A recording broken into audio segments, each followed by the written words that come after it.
I think he does.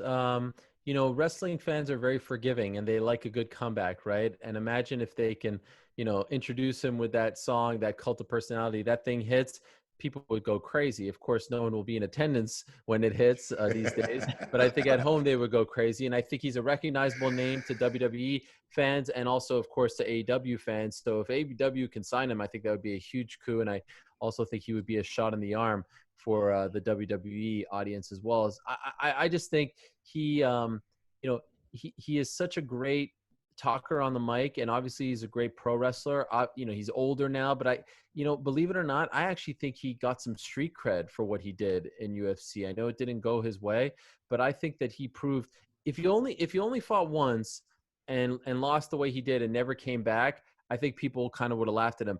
But honestly, the fact that he came back 2 years later after how that went the first time and went through a training camp and did everything that he did, and it didn't go his way, fair play to Michael Jackson. To me, I think he earned everyone's respect. It wasn't just a one-off. It wasn't about just a one and done. It wasn't a money grab. He truly wanted to be good at it. And I never understood the criticism that he received because it wasn't like he said, I'm going to the UFC or nowhere. It was the UFC who came calling to him and offered him the big money. And why wouldn't you take that money, right?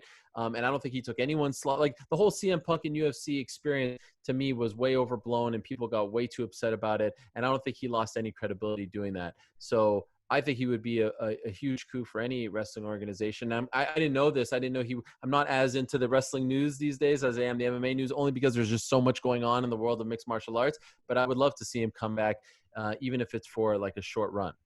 Well, I mean, when I look at CM Punk's UFC, what I call it is the experiment.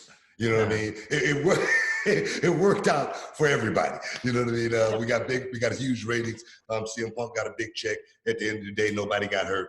So everybody wins as far as I'm concerned.